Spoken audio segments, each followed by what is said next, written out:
तो जो आपके दरवाजे या फिर खिड़कियां होती है उनके ऊपर आपने हाउस कंस्ट्रक्शन में एक चीज जरूर देखी होगी कि इस तरह का एक कंक्रीट बेल्ट बनाया जाता है। अब इसे क्या कहते हैं? तो देखिए दोस्तों, इसे कहा जाता है लिंटल बीम। अब सवाल ये आ जाता है कि ये जो लिंटल बीम है आखिर ये क्या होता है, इसे आपके दरवाजे या फिर खिड़कियों के ऊपर क्यों दिया जाता है। अब कुछ जगह पर ये आपको सिर्फ दरवाजे या फिर खिड़कियों के ऊपर दिखाई देता है, तो कुछ जगह पर पूरी दीवार के ऊपर इसे बनाया जाता है। तो आखिर इसे बनाने का क्या पर्पस होता है, इसके फायदे नुकसान क्या होते हैं, और सबसे इंपॉर्टेंट चीज, अगर आप इसे बनाते हो तो इसके अंदर कौन सा सरिया इस्तेमाल करना चाहिए और इसका साइज कितना रखना चाहिए। तो ऐसे सभी इंपॉर्टेंट सवालों के जवाब हम इस वीडियो में देखेंगे। तो सबसे पहला सवाल आ जाता है कि आखिर ये लिंटल क्या होता है। तो देखिए दोस्तों, ये जो लिंटल होता है ये एक हॉरिजॉन्टल बीम होता है जो कि आपके डोर, विंडो या फिर जो कोई भी आपके घर के अंदर ओपनिंग है उसके ऊपर दिया जाता है। इसका मेन पर्पस ये होता है कि वॉल का या फिर रूफ का जो लोड है उसे साइड वॉल तक सेफली ट्रांसफर करना। एग्जाम्पल के लिए, अगर आपकी जो खिड़की है या फिर आपका जो डोर है उसके ऊपर अगर लिंटल नहीं होगा तो खिड़की के ऊपर डायरेक्टली आपके दीवार का लोड या फिर आपके जो रूफ है उसका लोड आ जाएगा, और ये लोड काफी ज्यादा होता है जिससे कि हैंडल कर पाने की ताकत आपके खिड़की में नहीं होती है, जिस वजह से आपको इस तरह के क्रैक दिखाई दे सकते हैं और आपकी खिड़की जो है वो बेंड हो सकती है, चौखट बेंड हो सकती है। तो ऐसा न हो इसके लिए आप लिंटल को प्रोवाइड करते हो। अब ये जो लिंटल है ऐसा नहीं कि सिर्फ आरसीसी में ही बनाया जाता है, इसे बहुत सारे अलग अलग टाइप से भी बनाया जाता है। जैसे कि आरसीसी लिंटल होती है, उसके बाद में प्रीकास्ट लिंटल होती है, स्टील की लिंटल होती है, टिम्बर, स्टोन या फिर ब्रिक का जो जैक आर्च होता है उसके मदद से भी लिंटल को बनाया जाता है। पर जनरली आपने देखा होगा कि जो घर होते हैं वहां पर आरसीसी टाइप की ही लिंटल को बनाया जाता है। अब जैसे मैंने आपको कहा, विंडो, डोर और आपकी जो ओपनिंग होती है यानी कि जहां पर कोई चौखट भी नहीं होती है तो वहां पर भी लिंटल को प्रोवाइड किया जाता है। देखिए दोस्तों, लिंटल प्रोवाइड करने के बहुत सारे फायदे होते हैं। जैसे कि सबसे पहली चीज, अगर आप इसे अच्छे तरीके से बनाते हो तो ये क्रैक को प्रिवेंट करने का काम करता है। स्पेशली जो आपने डोर और विंडो के ऊपर टॉप साइड में इस तरह के जो क्रैक देखे होंगे उन्हें अवॉइड करने का काम ये लिंटल करता है। यानी कि जब आपके रूफ का और जो आपकी दीवार है उसका लोड आता है तो लिंटल जो है उसे अपनी जो साइड वाली दीवार होती है उनके ऊपर डिस्ट्रीब्यूट कर देता है, डायरेक्टली विंडो या फिर जो डोर है उसके ऊपर नहीं आने देता है। इस वजह से क्रैक भी दिखाई नहीं देते हैं। उसके बाद में अगला फायदा ये आ जाता है कि इसकी वजह से आपका जो डोर और विंडो है वो लॉन्ग टर्म तक स्टेबल रहते हैं, उनका फ्रेम जाम नहीं होता है, ना ही वो बेंड होते हैं।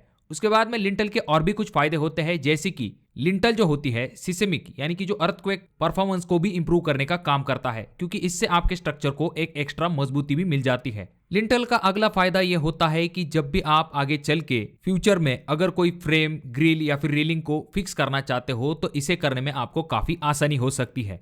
दोस्तों, अब बात करते हैं प्रैक्टिकली। जब आप साइट के ऊपर देखते हो तो आपको कुछ चीजें नजर आती है। जैसे कि आपने लिंटल में दो टाइप जरूर देखे होंगे। पहला टाइप आ जाता है जो कि है कट लिंटल या फिर जिन्हें आइसोलेटेड लिंटल कहा जाता है। ये सिर्फ आपके डोर और विंडो तक ही लिमिटेड होती है, यानी कि उनके ऊपर ही प्रोवाइड की जाती है, पूरे दीवार के ऊपर इन्हें नहीं बनाया जाता है। उसके बाद में दूसरा टाइप आ जाता है जो कि होता है फुल लिंटल या फिर जिसे आप कंटिन्यूअस लिंटल भी कहते हो, जो कि आपके विंडो और डोर इनके ऊपर तो आती है पर पूरे दीवार के ऊपर भी इसे बनाया जाता है, जैसा कि आप इस अगले वीडियो में भी देख सकते हो। तो अब दोस्तों सवाल यह आ जाता है कि हमें आखिर कौन से ऑप्शन की तरफ जाना चाहिए, कौन सा बेहतर है और कौन सा नहीं। देखिए दोस्तों, ये दोनों ही ऑप्शन सही है अपनी अपनी जगह पर, यानी कि साइट कंडीशन अनुसार आप इन्हें बना सकते हो। सबसे पहली चीज, अगर हम कट लिंटल के बारे में बात करते हैं तो इन्हें सिर्फ आपके डोर और जो विंडो होती है उसके ऊपर बनाया जाता है। आमतौर पर ये जो लिंटल है ये 7 फीट हाइट पे प्रोवाइड किए जाते हैं। उसके बाद इनकी जो विड्थ होती है, जो आपका डोर होता है उससे आपको 6-6 इंच जो है इसे एक्स्ट्रा बनवाना पड़ता है, जिससे कि ऊपरी लोड जो है वो सही तरीके से साइड वाली जो दीवार है उनके ऊपर डिस्ट्रीब्यूट हो सके। बहुत सारी जगह पर लिंटल का साइज जो है वो कम किया जाता है, यानी कि लैपिंग काफी कम रखी जाती है, जैसे कि 3 इंच 2 इंच। तो इससे ज्यादा फायदा नहीं होगा, आपको लिंटल का साइज थोड़ा सा बड़ा रखना चाहिए। यानी कि अगर 3 फीट का डोर है तो आपको 4 फीट लंबा लिंटल जरूर बनवाना चाहिए, जिससे कि डोर से दोनों साइड में 6 इंच लेफ्ट और 6 इंच राइट साइड में ये लिंटल बाहर की तरफ निकल सके, जैसा कि आप इस अगले वीडियो में भी देख सकते हो। इसका फायदा ये होता है कि इसे बनाने के लिए जो खर्च है वो फुल लिंटल के कंपैरिजन में काफी कम आता है। कंस्ट्रक्शन काफी तेज कंप्लीट हो जाता है, काफी आसान होता है। चाहे तो आप इसे खिड़की के ऊपर कास्ट कर सकते हो या फिर नीचे की तरफ प्री कास्ट करके इसे वापस से ऊपर की तरफ लगा सकते हो। यानी कि इंस्टॉलेशन काफी आसान होता है। जहां पर स्मॉल ओपनिंग है, नॉर्मल लोड है, तो वहां पर ये आराम के साथ इस्तेमाल की जा सकती है। इस तरह की लिंटल मैं आपको वहां पर रेकमेंड करूंगा जहां पर फाउंडेशन शॉलो है, यानी कि 2 से लेकर 3 फीट के ऊपर आपको हार्ड स्ट्राटा लगता है, तो वहां पर आप इस तरह की लिंटल का इस्तेमाल कर सकते हो, क्योंकि वहां पर ज्यादातर सेटलमेंट के चांसेस काफी कम होते हैं। तो वहां पर आप इस कट लिंटल के ऑप्शन की तरफ जा सकते हो। अब बात करते हैं दूसरे टाइप के लिंटल के बारे में, जो कि है कंटिन्यूअस लिंटल। जैसा कि आप इस अगले वीडियो में देख सकते हो, इस घर के ऊपर आपको हर एक दीवार के ऊपर कंटिन्यूअस लिंटल दिखाई दे रहा होगा।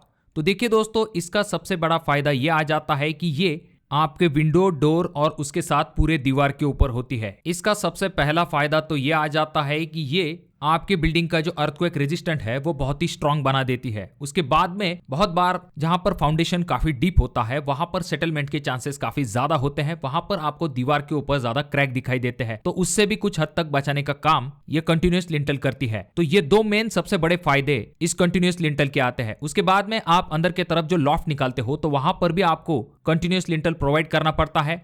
और आगे चल के अगर आप ये सोचते हो कि भाई वो टाइम पे खिड़की जरा छोटी रह गई है, अब आज के हिसाब से थोड़ी बड़ी खिड़की बनवानी है, तो वहां पर कंटिन्यूअस लिंटल में आपको कोई दिक्कत नहीं होगी। आप आराम के साथ विंडो का साइज बढ़ा सकते हो। हालांकि इसमें आपको ये जरूर चेक कर लेना चाहिए कि अगर आपका घर लोड बेरिंग है तो वहां पर ज्यादा बड़ी खिड़कियों को मत प्रोवाइड कीजिए, क्योंकि वहां पर दीवारों के ऊपर आपके पूरे छत का लोड होता है। आरसीसी में जो आपकी दीवारें होती है उनके ऊपर इतना ज्यादा लोड नहीं होता है, पूरा लोड जो होता है वो आपके कॉलम के ऊपर होता है, तो वहां पर ये चीज पॉसिबल हो पाती है। और जैसा कि मैंने आपको शुरुआती वक्त में भी कहा है कि बिल्डिंग में अगर कोई सेटलमेंट हो जाती है तो वहां पर भी दीवारों को कंटिन्यूअसली सपोर्ट देने का काम ये फुल लिंटल करती है। अब देखिए दोस्तों, इसके डिसएडवांटेज के बारे में भी जान लेते हैं। सबसे पहली चीज तो ये आ जाती है कि जो कट लिंटल होते हैं उनके कंपेरिजन में इसे बनाने के लिए आपको थोड़ा सा ज्यादा खर्च आता है। उसके बाद में इसे आप प्रीकास्ट नहीं बना सकते हो, यानी कि नीचे बना के ऊपर ले जाने के लिए ये काफी डिफिकल्ट होती है। हालांकि इतना लंबा साइज होने की वजह से ऊपर लेते समय इसमें आपको क्रैक दिखाई दे सकते हैं, टूट सकती है, तो इसीलिए इसे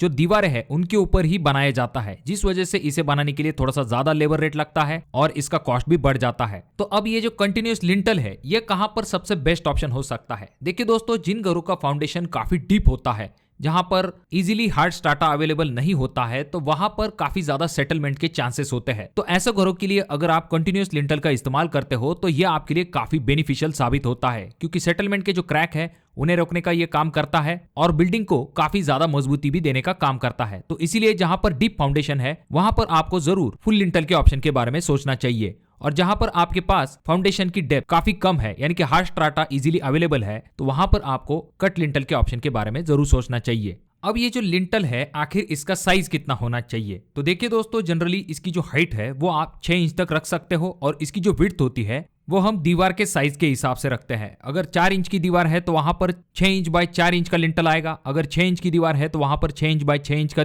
लिंटल आएगा। और अगर आपकी दीवार 9 इंची है तो वहां पर 6 इंच बाय 9 इंच का लिंटल प्रोवाइड किया जाएगा।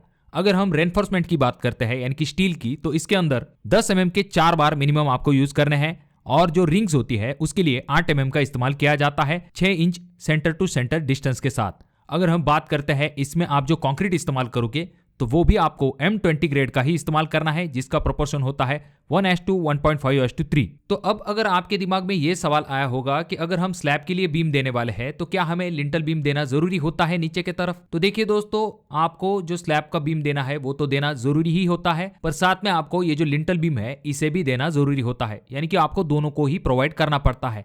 तो मैं आशा करता हूं कि लिंटल से जुड़े हुए आपके जो सवाल है उनके जवाब आपको मिल गए होंगे। फिर भी अगर आपके कोई सवाल है तो कमेंट बॉक्स में कमेंट जरूर कीजिए।